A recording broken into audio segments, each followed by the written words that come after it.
everyone. This is Lindsay O'Donnell with Threatpost at RSA, and I'm here today with Greg Young and Stephen Hilt with Trend Micro. Thank you guys for joining me today. Oh, thanks for having us.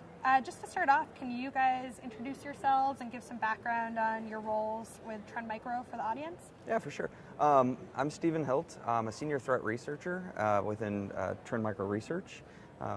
My day-to-days are normally doing general security research, looking at, in a lot of cases lately, IoT research and how attackers and cyber criminals might be abusing IoT devices in the near future.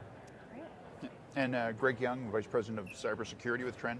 My role is mostly on outreach with clients on sort of security trends and the like.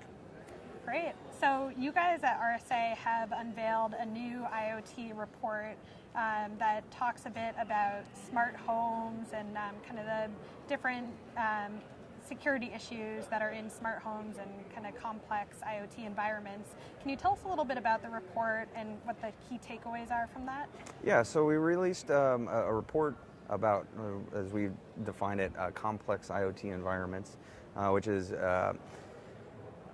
amount of IoT devices that are in your house or your business or anything like that, and just how when you start adding all these devices together, the complexity of the systems themselves become sometimes very daunting and overwhelming, especially as you try to build automation into these to have them be more automated.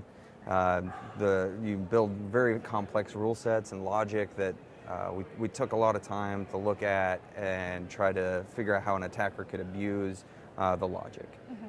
So what are a couple of attack vectors that you guys came across? What's kind of the impact there? Yeah, so what we really tried to do was take a couple examples of attacking the logic, for an example. So one of the things that I really liked doing in this was, so we had a smart lock and cameras, and what I was able to do was partner the smart lock and the cameras to make an attack. So what we did was, on motion of a camera, unlock the door.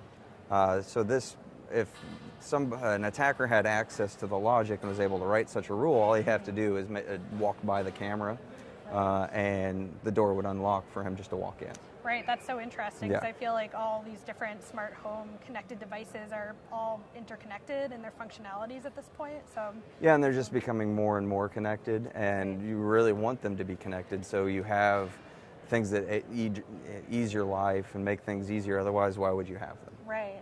What did you guys find in terms of, how easy it would be to carry out some of these attacks on smart home devices?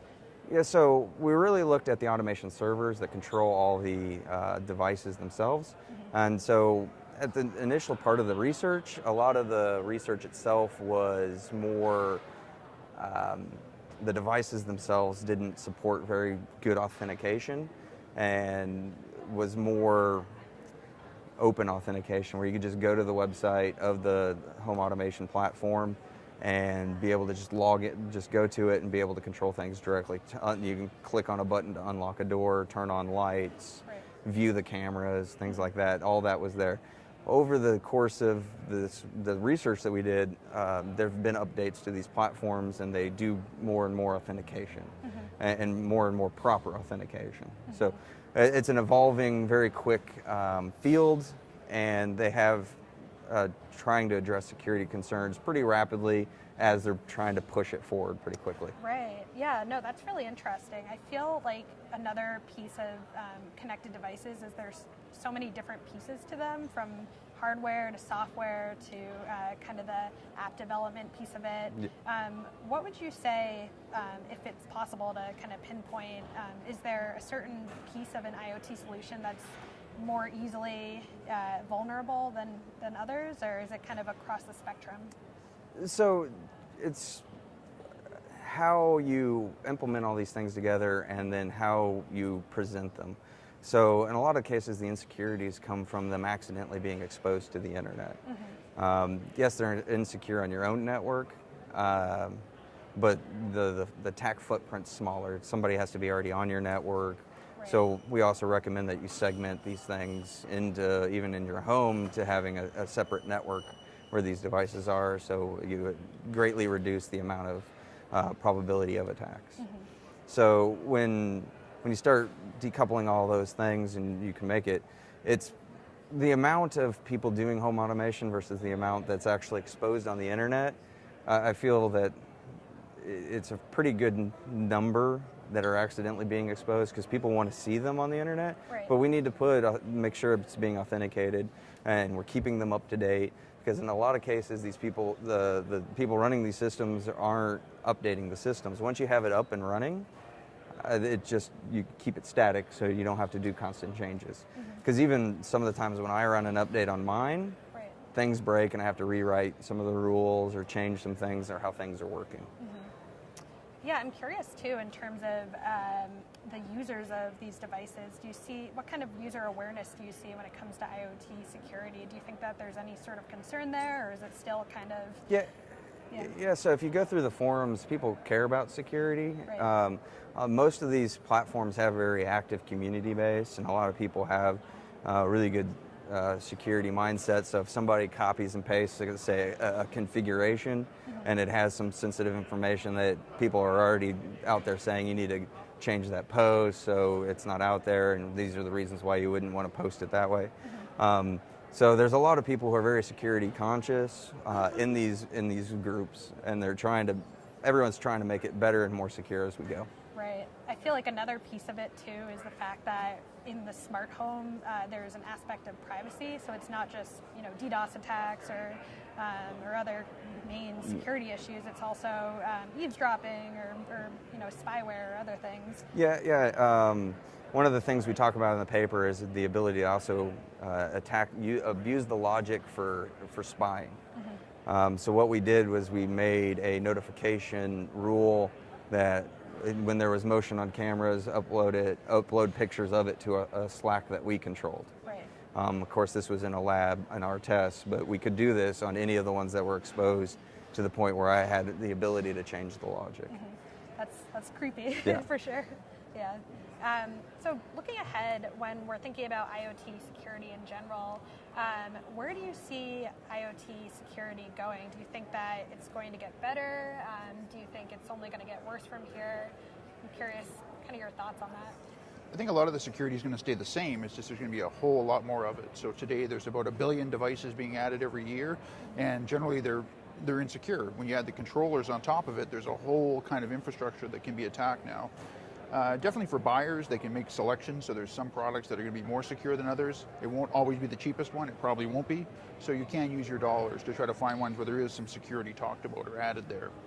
There's some other trends though, such as, for example, crypto mining. So there's always the privacy concern that we're worried about cameras are in our home, or somebody knowing too much about us.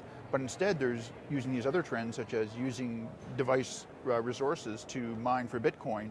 Well, instead of attacking you or invading your privacy, I'm just going to do that. Or if you're a work-at-homer, I'm going to go after your corporate information through your weak home network, rather than going after that crusty, hard, difficult to attack corporate network.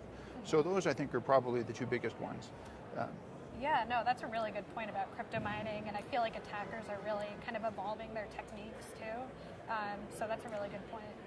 Yeah, and we know as well that the investment in security is really hard for a lot of IoT devices. The controllers, they're evolving, definitely more so, but the devices, for example, one manufacturer I know, they make a chip, 10 cents each. If they kept the development team so they could patch it, it would be 12 cents a chip. Their competitors sell for 11. So if they go secure, they're out of business. So that's a really hard choice for them to make. And the obvious one is they're going to stay in business and hope somebody else secures their stuff for them. I mean, I feel like that is kind of a catch-22, but when you're thinking about the future, do you think that there's going to be more regulation or pushback from actual users, or do you think that it's going to have to be something else?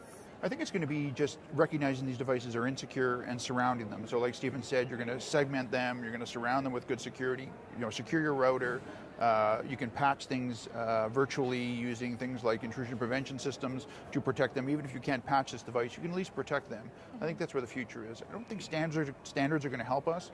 I was at one roundtable in the Middle East where it was oil producers, and they all were hoping standards would fix it because that would be the least expensive path. But No, I think it's, you spend correctly, you buy secure solutions, and you get more involved in the devices in your home. So. I'm curious, if I am a consumer, and I have a house full of smart technology, what are kind of the steps that I could take to secure this, from, I guess, a very high level? One is, get a controller that has security involved. So in Stephen's report, there's a really good chart of some of the capabilities and who's involved there. And they dig even further into there. So that's one. The next one is, paying attention to what's going on in your network. So we all have a router in our home. Most people don't pay attention to the log or update it or the like. So getting more involved there, I think, is important. And last is updating things and paying attention to the new ones that you buy to make sure they're more secure. Mm-hmm.